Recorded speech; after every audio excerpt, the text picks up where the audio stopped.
On this episode of Mythbusters, Wait! a deadly duo of car crash catastrophes. Oh! In that final second before an unavoidable impact between car and pedestrian, Looks like it knocked the cap right off him. could a spur-of-the-moment feat of gymnastics Oh, no! actually save your life? Oh, my goodness. Look at that. That's awesome. Then, You're driving down a road when all of a sudden, boom! Your car crashes into a power pole. and that's just the start of your problems. You need to escape the invisible 7,000-volt net of death surrounding you. Is there a reliable way to get clear of the current Oh, God, no! without getting fried from the inside? There's no surviving that.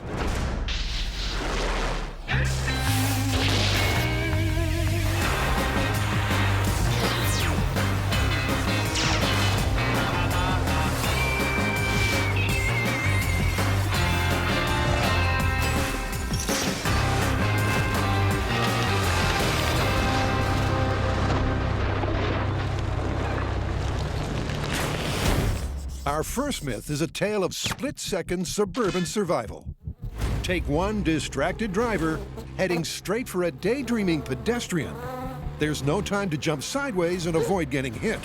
But can a last-moment leap upwards make a difference, turning a certain fatality into something, well, less terminal?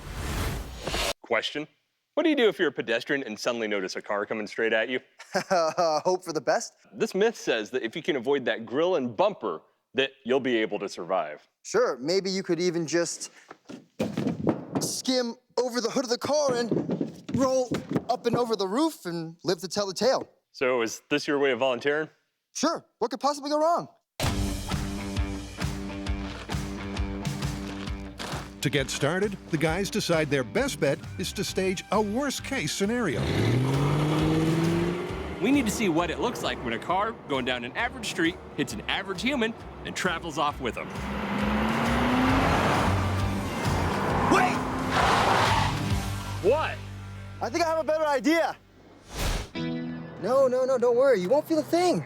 After all, Buster's been trained for this sort of thing. Here we go.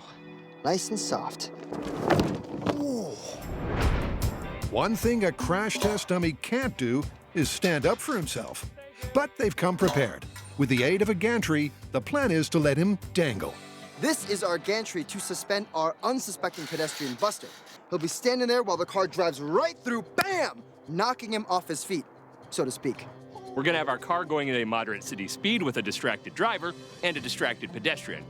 We're looking for that solid collision with no one taking action to avoid it. This car collision is about a fact-finding mission, and to gather data, we have a ton of cameras. There's 3 right here on the car, 1 behind the camera that's actually filming me, 3 high speeds, and cameras just about everywhere.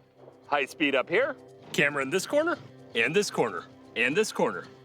1 under here, regular high speed, super high speed. That should be enough. And that's gonna give us the data behind this experiment. With Buster successfully strung up, Okay, we'll be sure to send flowers to the hospital. Brian's all set to mow him down. All right, Brian, you ready down there? I am set. Car full on into an unsuspecting pedestrian in 3, 2, 1. To replicate a typical suburban smash, the car accelerates to 40 miles an hour.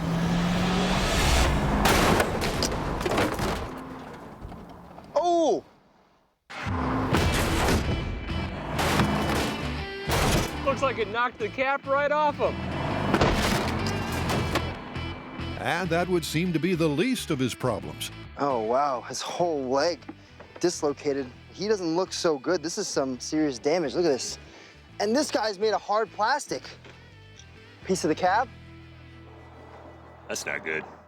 The telltale signs of Buster's demise are clear to see. But for all the gory detail, it's over to the high-speed camera. Yeah, that is not an insignificant hit. It's like he's caught on the grill and bumper and still being pulled down like chest to the hood. Wow, he gets significant air. Like, it is almost a full-on cartwheel over the top of your cab. That was our baseline test for a car versus pedestrian collision. and it did not go good for Buster. Now the question is, if you jump and get a little height, is that gonna change the injuries that occur? I hope so, because at this point, I wouldn't want to be in Buster's coveralls. On that ominous note, it's time to move on to myth number 2.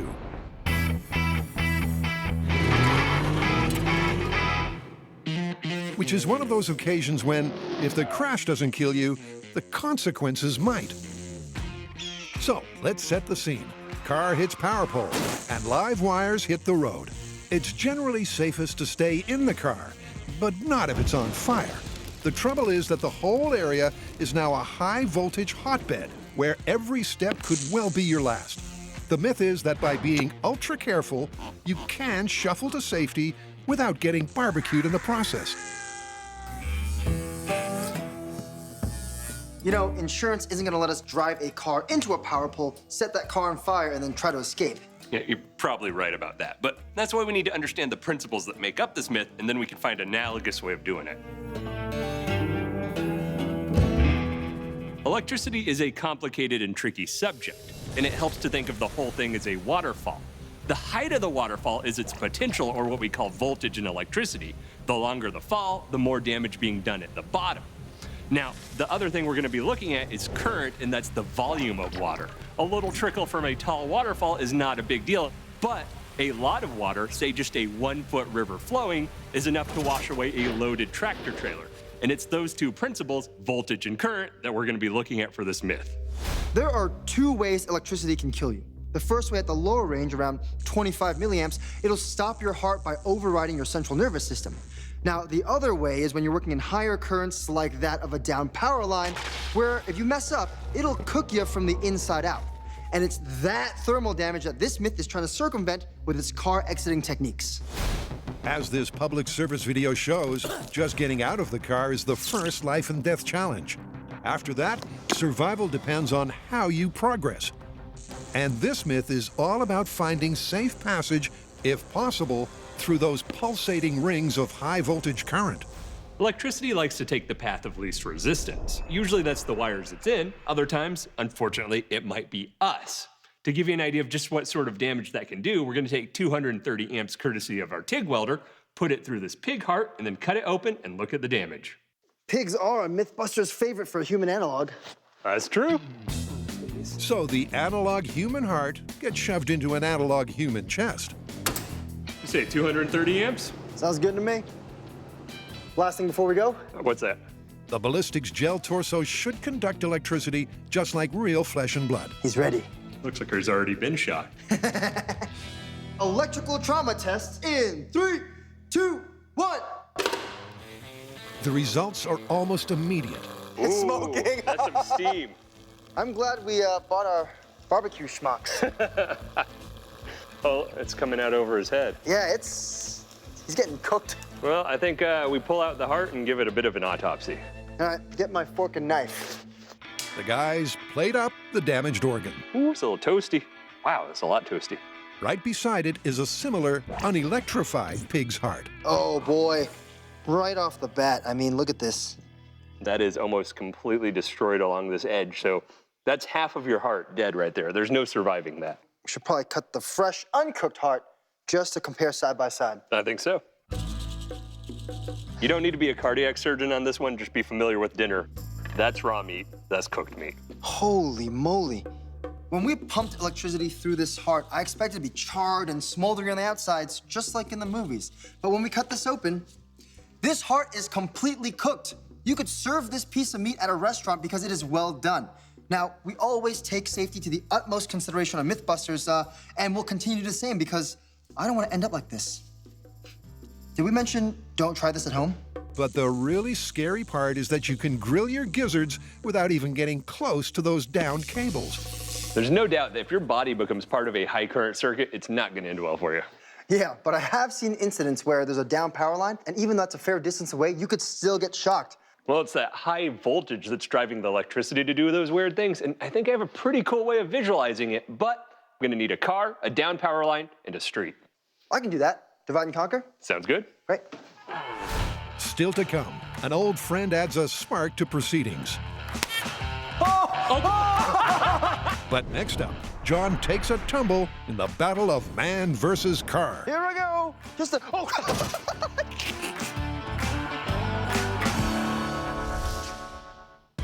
John, Brian, and Buster are testing the theory that a last-second leap at an oncoming car could save a pedestrian's skin.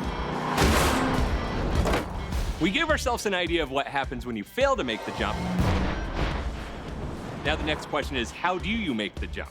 You have to notice a car coming at you, notice how fast it's going, and time your jump just right as that car approaches you. And all of that takes reflexes. So that's where we're gonna start, testing reflexes. Oh yeah, right there. This is how we're gonna collect our reflex data. Brian and I will be doing 2 different reaction tests with 2 different stimuli. First, a visual stimuli, and second, a different kind of stimuli. Hey! Now we'll be doing those tests 10 times each, which gives us 40 data points, which will be averaging to give us a pretty good representation of how fast someone can react to something totally unexpected. The visual part of the testing is pretty straightforward. Are you set? Yeah. Anytime. Brian hits the light switch at random intervals, and John turns it off as fast as he can. Wow. John's been getting right at a quarter second for all his reaction times, and that makes sense because if you're an average person, the average reaction time to a visual stimuli, such as a light bulb, is 1/4 of a second. So John, seems pretty average. Hardly a ringing endorsement for John, but exactly what they need for the myth. All right, my turn. Control box is yours. Great. Now to see if Brian's reflexes are any more cat-like than John's. Hey! Woo! I think I saw your shirt go as you swung your body around. Brian's slightly slower than average, but it's all valuable data. Brian and I have finished our first reflex test, and our combined average is 0.33 seconds. So it's on to the more challenging audio testing, responding to random loud noises while blindfolded. We've moved the button from the table to the stool. And every time I spin around and stop randomly, we may move that button to some other location so I can't get used to it. So my steps will be to react, unblindfold myself, find the button, and hit it.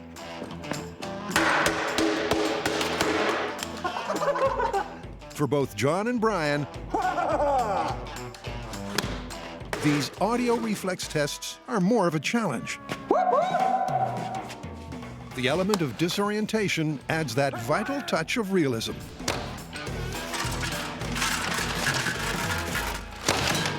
Woo, that was tricky. When they're done, it's time to crunch the numbers. Now that Brian and I have finished our best case and worst case scenario reflex test, we have a grand combined average of just a hair over a second. Now, to put that into perspective, our car moving at 40 miles an hour in that 1 second has traveled 62 feet. And that's just enough time for you to go, And to find out if that is time enough to take the mythical evasive action and how high they can leap, John has a plan. ta-da! Been doing some massaging? No, I'm actually using these to build a car bumper analog and having them swing down at your legs to test your jumping capabilities and jumping technique. I like it. The rig John's planned resembles a circus trapeze. From the top, Brian can unleash the surrogate bumpers, each attached to 3 different lengths of rope. We clear the bottom roller, and we're gonna clear our bumper. We clear the middle roller, we clear the grill, clear the top roller, and we're good with the hood. It's a test of athleticism and reflexes. They've worked out that the tubes take just over 1 second to swing down from the top of the scaffold, which matches their reaction test times. This is how the test is gonna work. I will be strolling along this padded pedestrian walkway while Brian up there will swing down a foam roller of a random height, to which I must react, jump up, and see if I can clear it before it hits me. All right, John, you ready? That's right, I'm ready. All right, jump test. Start walking in 3, 2, 1. Here we go. Just a, oh, Brian's gone high with the very first shot, oh God. but it just goes to show how hard it is to get airborne at a moment's notice. I think that's teaching us something about that response time. Yeah. The barrage continues at random heights. Oh, snap! Oh, my goodness. And things are definitely looking up. You jumped that one, you dodged the grill of the car. Whew, still scary. That is surprisingly difficult. I mean, as soon as I was walking out, I just see a glimpse of something in the corner of my eye, and I immediately had to jump. There's no time to turn and look and gasp. You just have to jump. But those knee-high shots are still giving John grief. Even though I'm catching the glimpse right at the corner of my eye, by the time my legs start moving up, it just goes whap and hits me. I feel like I want to see that perfect jump and that you're getting there. So this one's about knowing whether or not you could make that jump over the hood at all. So you can look. Look and stand here. But try to make the full jump. You ready? Yeah, let's do it. 3, 2, 1. Oh, no. Well, I think that's all I'm gonna give you. There you go. You want to give it a try? No, I'm good. Look, we're not saying this jump technique is easy, but if you give John our average response time of just over a second, he clears the bumper and grill without any problem. When it comes to that hood, he almost clears it. So this jump is looking pretty good, but we're not done with this myth yet. It's time for some impact testing. And to do that, Brian and I are going to build an air cannon to power a model car into, ta-da, Mythbusters Man. Can jump a car in a single bound? Well, we'll find out. And later, Buster's upmarket replacement volunteers to bring this myth home with a full-scale bang. Now!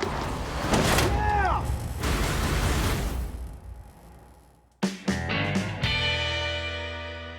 If you ever crash your car into a power pole and find that there's power lines everywhere, you may think that if you could jump out of your car without touching any of the metal bits, you'd be safe. But that's not necessarily true because at higher voltages, electricity does not travel just from point A to point B in search of ground. It actually casts out like a net, continuously searching for ground. So if you were to get out of your car and step on that net, it could potentially kill you. Which is why the advice in this situation is to remain in your car waiting for rescue to come to you. Now, remember, this myth, though, is about a worst-case scenario where you're forced to leave your car. So this experiment is going to allow us to visualize that invisible net of electricity so we can see just how that current travels out across a normally insulating surface looking for ground. Charging John's diabolical diorama And that's why you don't text and drive. is a transformer pumping 12,000 volts out through 2 probes. There's one thing we're missing, though. Yeah? The real street's gonna have grime on that, and that's gonna help with conduction. So for us, baking soda and water, put a little bit on there, it's gonna be our street grime. Mixing water with a base like baking soda is essential to get the current flowing, as wood itself is non-conductive. When the solution's dried, they're all set to turn on the juice. Ooh, look at it go. We're getting branches from both of these prongs, but they're just kind of spreading out. Well, the branch from my left hand is actually headed under the car instead of towards the other one. Oh, man. Look at that. That's awesome. The scorch marks graphically show how the electricity doesn't just arc between the probes, it fans out all over. Instinctively, you think, all right, it'll form between the 2 prongs, but look at that. That's headed completely in the opposite direction. It's headed up the power line right now. We know that electricity travels almost like a cast net at high voltages, but seeing it in person is a completely different story. And these black burnt spots don't even show where all the electricity has been, just where it burnt through. So imagine being inside your car, looking out at an invisible sea of death. That's a pretty horrifying proposition. So, what's going on that turns our normally insulating road surface into a conductor? Well, it's all about electrons. Insulators want to hold onto those electrons tight, whether it's that road surface or air itself. But if you turn up that voltage high enough, eventually that potential is strong enough to rip those electrons off, turning what's normally an insulator into a perfectly good conductor. To better mimic the partial conductivity of a road under high voltage, Brian's doing some resurfacing. A little paint for insulative, a little graphite for conductive, mix them together, spread it out, you got your road surface. That's my great-grandmama's recipe for conductive ink. While Brian sweats the details, That's a good street. John adds the finishing touches to their tiny victim. If you come face to face with a down power line and you have to get out of your car, I mean have to, the power company suggests that you jump out of your car and take little scooting steps. And that's because the wider you move your feet, the more you increase what's called a voltage potential, which dictates how much current courses through your body. Now, to test this, we've built a tiny buster complete with its own little nervous system attached to a voltmeter to tell us what actually is the voltage potential between his 2 feet, and a little LED to help visualize the amount of current coursing through his tiny body. The brighter it is, the more current. With the street hot and a voltmeter strapped to John's chest, they'll measure the level of potentially lethal charge that passes through the little guy. Oh, you see it? Look. Oh, yeah. You see a little bit. Taking short, sliding steps is meant to be the safest method. As he's shuffling, you can see it kind of like fade in and out. As his feet get further apart, it fades in and out. So you're seeing that sort of little bit of voltage, it's gone. A little bit of voltage, it's gone. Yeah, that's pretty dope. Next up, a regular walk, albeit a little stiff-legged. It looks like we're still pulling that same 2 volts, but it's dropping down and then straight to 2. So there's no transition, it's just straight, ow, no, ow, no. All right, you ready for your hop? Okay, here we go. Ready? This is an awkward way to make an escape, but worth looking into. Anything? Yeah, still 0.2. 0 to 0.2. Whether that would translate into instant death is impossible to call from the small scale. It seems silly, but I'm glad we did it for thoroughness. Okay. The most interesting data came from the LED on Buster's head. As he scooted along with that shuffle, it got brighter and dimmer, and that smooth transition in voltage would equate to a smooth transition in tingling in your legs, letting you know when you might be safe and when you might not. But to take this myth to the next level, they'll have to get a whole lot more sophisticated. LEDs and voltmeters are great for our small-scale tests, but for our full-scale, we want a finer level of detail. And that's why we're gonna bring in someone whose specialty is extracting that kind of information from microcontrollers and other electronics of the sort. Our friend, Alan Pan. Is this your first electric soup, John? I think it is, man. And coming up, John learns that power dressing can be hazardous to your health. You're dead! It killed him instantly. So far in the myth of man versus car, the boys have reduced Buster to his component parts. Did you see that? Timed their own reflexes. Wow. And seen how high John can jump under pressure. Oh, snap! Oh, my goodness. Now it's time to see if a small-scale jump really could make a difference. We're building a pneumatic car gun to shoot a car down this track at an unsuspecting pedestrian. The plan is to film and then study the body's trajectory in super slow motion. After a soak in the hot tub, this pint-sized crash test dummy filled with corn syrup Fresh out of his bath. should be just the right balance of solid to squishy. Okay, ready for action. This is our setup to see what happens to our human analog when he gets hit by a car.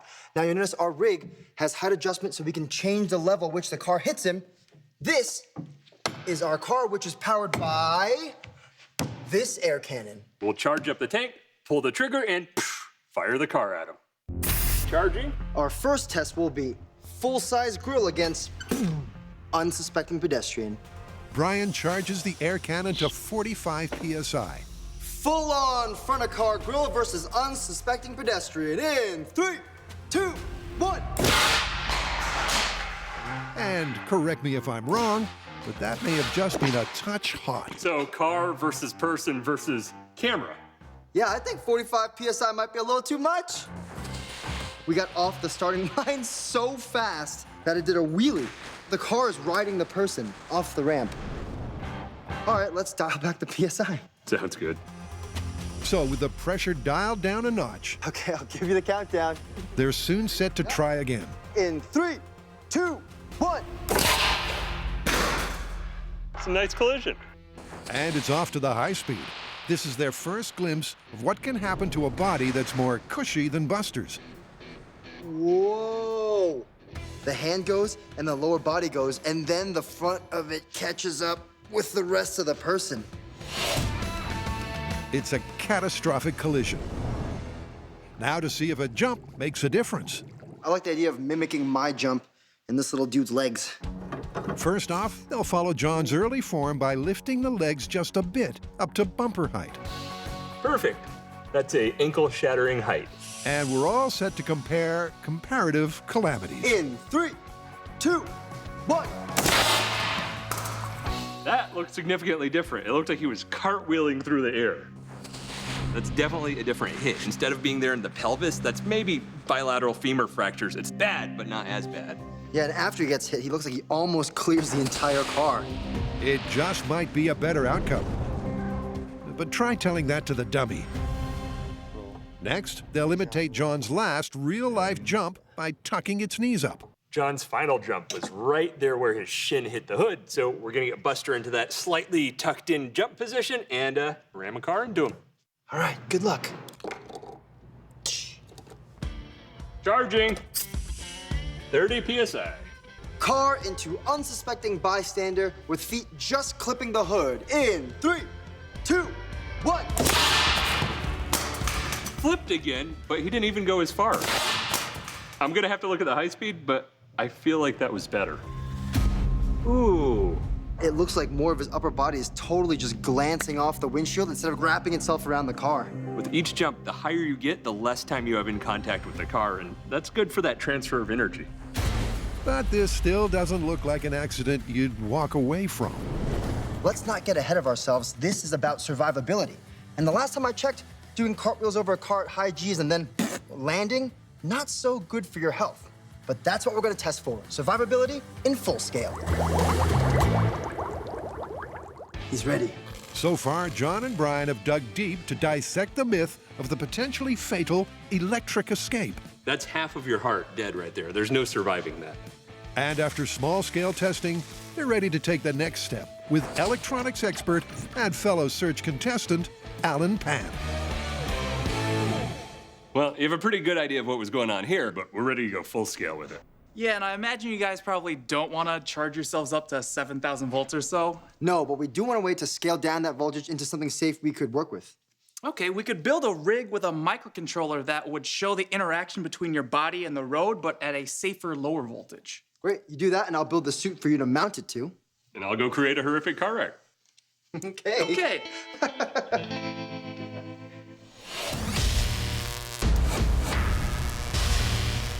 This is our grand plan for our electrified escape full-scale rig. It all starts out with Alan working on the electronic indicators which will show us when we're in the danger zone of electricity, which will be mounted to the suit that I will be building that will take us to the scene of the crash, where we'll be testing the myth that correctly executed maneuvers can help increase your chances of survival when escaping an electrified crash site. First up, John's off to his tailor for this season's must-have accessory, a string of LEDs that tells you when you're dead. I guess this bottom one, I can just keep green, and then like green, yellow, yellow. Toast. I guess the top one should be red? Yeah, and Toast. then if you hit that, then it'll start like just flashing red, like Oh, you're dead. dude! So cool! Outside, Brian's wrangled the car, Oh no! What about this unavoidable power pole? Oh! and the pole. That looks like a car wreck. Wow, this looks great. How's it going? That's pretty good. I set it up, but it wasn't quite having the impact I was looking for. Then it hit me. It was missing an impact. So guys, get on the rope. It's tug of war time. All right. In 3, 2, 1.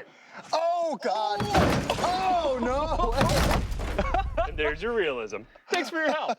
You're welcome. And with that, it's back to work. John's volunteered to play the part of the stranded driver, and to get good data, he needs to dress at his conductive best. I feel like I'm making something for King Arthur. It does kind of look like chainmail. Exactly, that's what I'm saying. King Arthur, I've made you dishwashing gloves. You can scrub your dirty pots and pans, and He's even branched out into copper cobbling. steel plate for stability and copper mesh for flexibility. Ooh. A quick check to see everything's in working order, Great. and the same for Alan, I didn't connect anything wrong, that nothing's gonna explode. which is cold comfort for someone who's about to step into a high-voltage minefield. Remember when we built Mini Buster with his conductive booties hooked to that voltmeter? Well, ta-da! I've built those conductive boots in full scale and included an extra bonus pair of conductive gloves. These will act as the probes to help us determine if, 1, you can actually get out of a car without touching an electrified surface and ground, which at high voltages will kill you, and 2, if our jump or our shuffle or our walk will increase the amount of current going through our bodies. Now, to do that, we have to hook these end terminals up to this vest with a microcontroller mounted on it. The vest can measure the potential voltage across John's body. This LED strip illustrates a difference between safe voltage all the way up to a deadly voltage. If that deadly voltage is reached, this buzzer and this vibrating motor go off to let John know that he has, in fact, died. Back out at the wreck, Brian gets on with the detailing. There's 2 parts to this myth: getting away from the car, but before that, getting out of the car. The recommendation there is to get out without ever touching the car and the ground at the same time. The reason being, that way you don't complete a high voltage circuit. So fine, dead. And that is why we're putting foil tape on the car. It's gonna work with John and Alan's suit, and any errant touch will indicate certain death. To make sure that the road can carry a current, Brian mixes and spreads a much bigger batch of Grandma's graphite slurry. That's some good stuff. I've always wanted to play with conductive paint, and this was really cool because it was simple to make. Some paint, some activated charcoal, and some graphite. Mix it all together and boom! And the neat thing about this is it's simple science meets complex science, because this graphite-based paint is gonna work with Alan's microcontroller to detect the voltage across it. That way we can test this myth. As Alan and John agree, First electric soup, John? I think it is, man. they simply must stay in contact.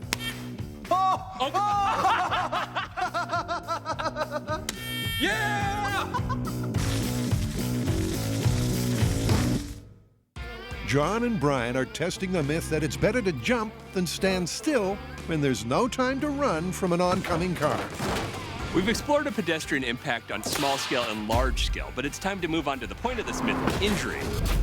Now it's time to bring out the big guns and see if jumping in the air before a car hits you will actually make that impact survivable. So far, our tests have shown us that there might be something to this leaping technique, but that was small scale. So we're gonna repeat the procedure, except with a full-size buster. But this time around, they'll determine the damage sustained to a buster in mid-leap. There we go. The course is set up same as last time. Decent advice. This next test is gonna be at John's maximum height, where those ankles and the shin were right at the hood, which is the final small scale test we did. We've added some breakaway tape here so that when the car hits him, he'll resume his natural pose. With John at the wheel, they're all set to see whether a brittle buster fares any better with some elevation. 3, 2, 1.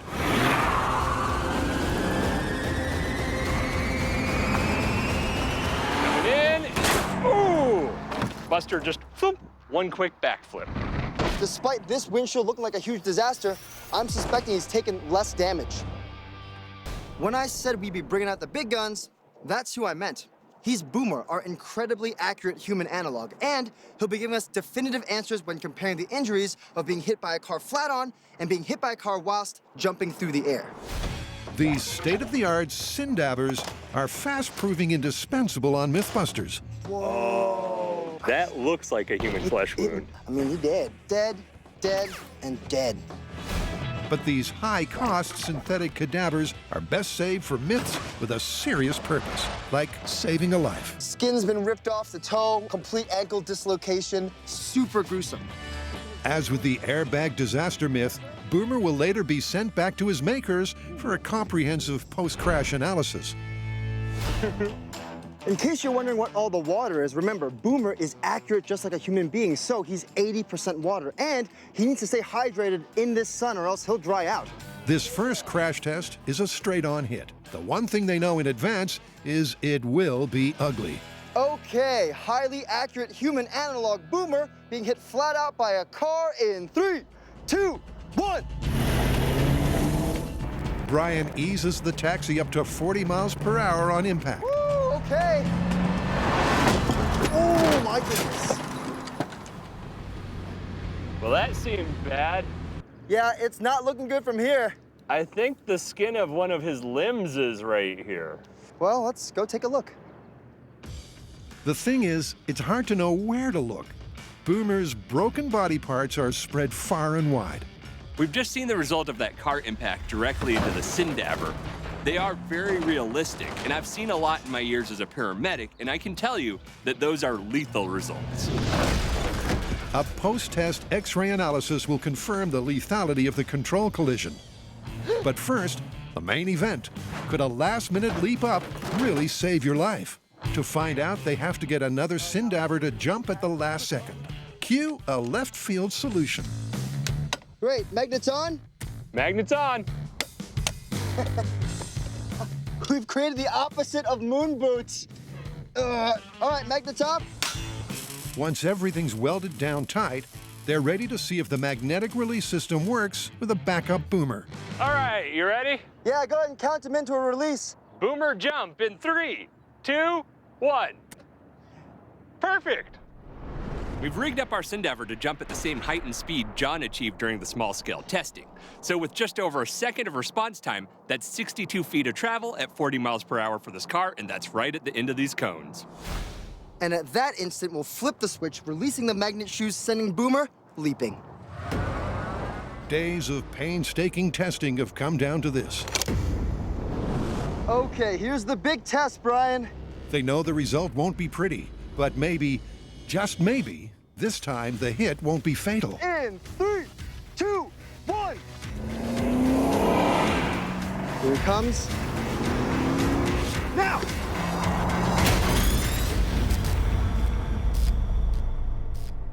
Imagine with me, if you will, you're driving down a road, having a great time, when all of a sudden, you get a text.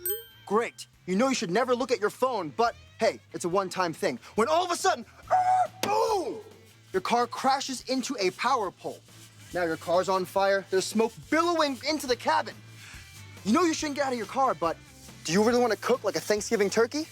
Yeah, I didn't think so. And that's why we're here to test the myth that executing the proper hop, shuffle, or walk will increase your chances of escaping this electrified crash site. Now, we can't actually down a 7,000-volt power line, so we're gonna put 7 volts across our special conductive road. Nice road. Nice and conductive. The microcontroller on John's body is going to measure the voltage between his feet and then multiply that measurement by a factor of 1,000 to simulate the real-world scenario.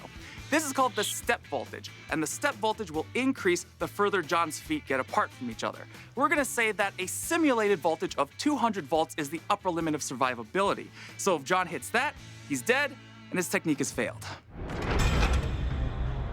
Unfazed, John slips into his fancy conduction costume, plugs in, and fronts up in classic fashion. The slow-motion strut.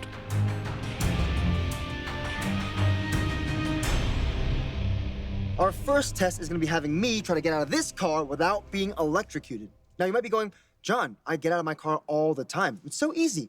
But that's where you're wrong, because you unconsciously do things like this and this, which in both cases, you'd be dead.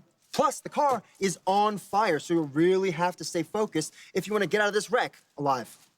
Once you escape that car, you need to escape the invisible 7,000-volt net of death surrounding you. And that's what our techniques are about. In order to test those techniques, Alan's system's going to use the microcontroller to interpret a 7-volt field across this conductive patch. When it reaches the equivalent of 200 residential volts, we're going to call that a failure. The reason being, at that point, your legs will collapse underneath you. You will have at least 200 volts coursing through your body, and you will be a significant risk to anybody who comes to rescue you. Did someone say fire? Got you covered. Woo! Good luck, man. Oh, snap! It's everywhere! Exiting safely means not falling victim to what's known as touch potential. John can't touch the car and the ground at the same time. Here we go. Here we go. You're alive! I think it's safe to say, as long as you're aware it's 7,000 volts and take a moment to concentrate, you can jump out fairly easily. All right, guys. What's next? That! Like Brian said, staying alert is the key to staying alive. That! Now to see which mode of moseying off might keep him that way. Which technique do y'all want to start with? Let's start with the most natural way to get away from a car, just walking one foot in front of the other. Great. Let's go for a walk. Wake up, John! You gotta get out of here! Oh, wow, that's real smoky. Once again, the first hurdle is jumping clear of the car. Freedom! All right, let's start walking. You're Did I die? Yeah. You're dead. One small step for man, one electrifying end to a fledgling career. As John's LEDs all flash red. That's a pretty normal gait for a walk, too. That was just, what, like this? It killed him instantly. The walking technique, not optimum. But is there a way to get clear of the danger without becoming a human jumper cable? Small-scale testing suggests that it's possible. It does keep your voltage the lowest. But in real life, Sure do get in a lot of car wrecks. All right, here I go. Yeah. Oh, God, no! Don't fall!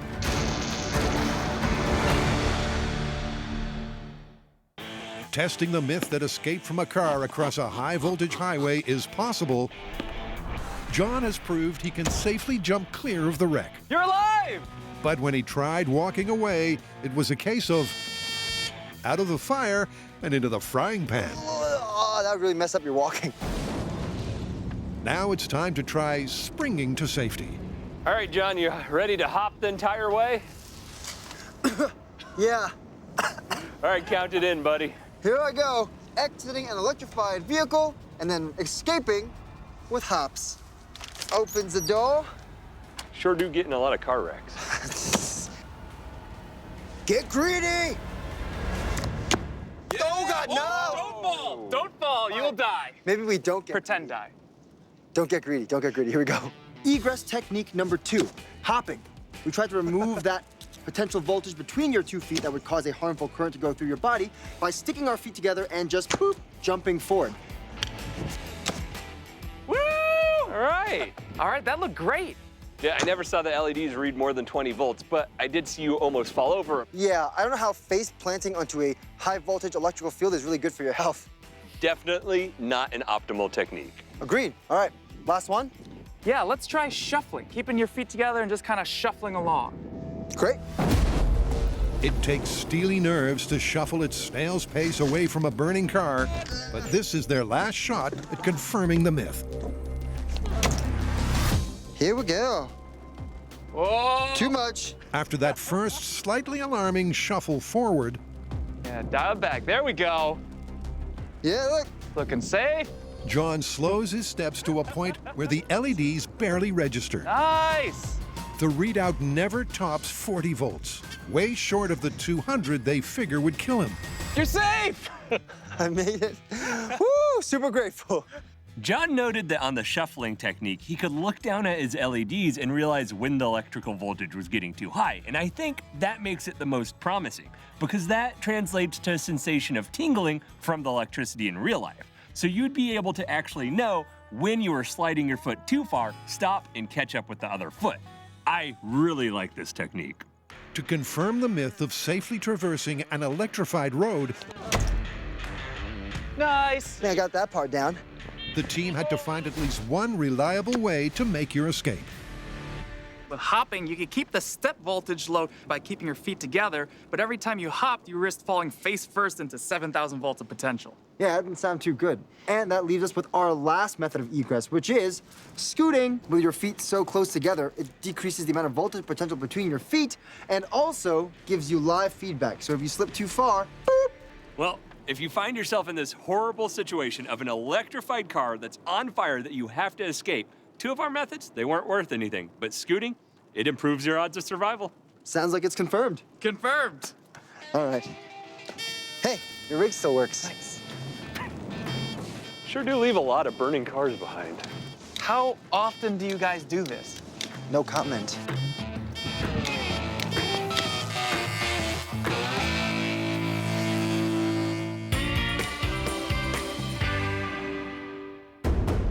Back at Car Crash Central, the boys have already destroyed Boomer 1 in a head-on horror crash.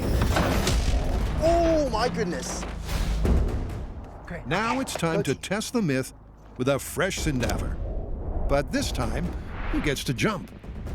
Okay, here's the big test, Brian.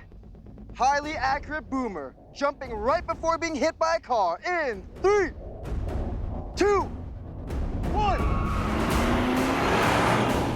Here he comes. Time it so that right as the car goes, now! Yeah! That looked like a pretty good jump. Let's see how Boomer's doing. One thing is clear from the get-go. Boomer 2 has more of his body parts still attached than his predecessor. While this is pretty bad, compared to that first one, which was horrific, this is definitely less injury. Now, whether or not it's more survivable is still to be determined. For our first test with Boomer, he got clipped, bang, right in the hips, and that was bad. Really, really bad. For our second test, though, Boomer was mid-jump, and just like me, he got clipped, right in the shins, which means his upper body containing most of his vital organs completely cleared the hood. We're not quite in a position to call this myth yet. We're gonna take our boomers and send them back to Syndabber. They're gonna go over them inch by inch and send a report back with every single injury. We'll take that injury report and use it to call this myth. A week later, the official report is in. Orthopedic trauma specialist Dr. Devin Jeffcoat is here to interpret the damaging data. First up, no jump. How did this guy fare? Not well. The skull fracture that you see here, likely a brain injury to go with it. Fracture of the C1 vertebra, essentially separating the head from the upper spine. Pelvic spinal separation, that's separating the lower body from the lower spine. Knees being disarticulated, essentially the medical way to say that you lost your legs at the knee. What are this guy's odds of survivability? Essentially none. He has multiple fatal injuries. Safely say that guy is not in good shape, but this guy got a little bit of air before that car hit him. How'd he do? A little bit better. We still see a lot of bad injuries, but we're not seeing those same likely fatal injuries. That same bad pelvic spinal column separation likely requires surgery, but treatable. So with Boomer jumping, what do you say his odds of survival are? Probably somewhere around 25%. And if a car's coming at you at 40 miles per hour, what are you gonna do? I'm jumping. Say the orthopedic surgeon was pretty definitive on this myth. Yeah, if a car's coming at you at 40 miles an hour and you don't jump, odds are you're toast. But if you manage to jump up in the air, you could save yourself from a few extra traumatic injuries. I feel like I want to call this myth confirmed. Jumping does decrease your injuries, but they're still grievous injuries. Agreed. I think the best we could call it is plausible.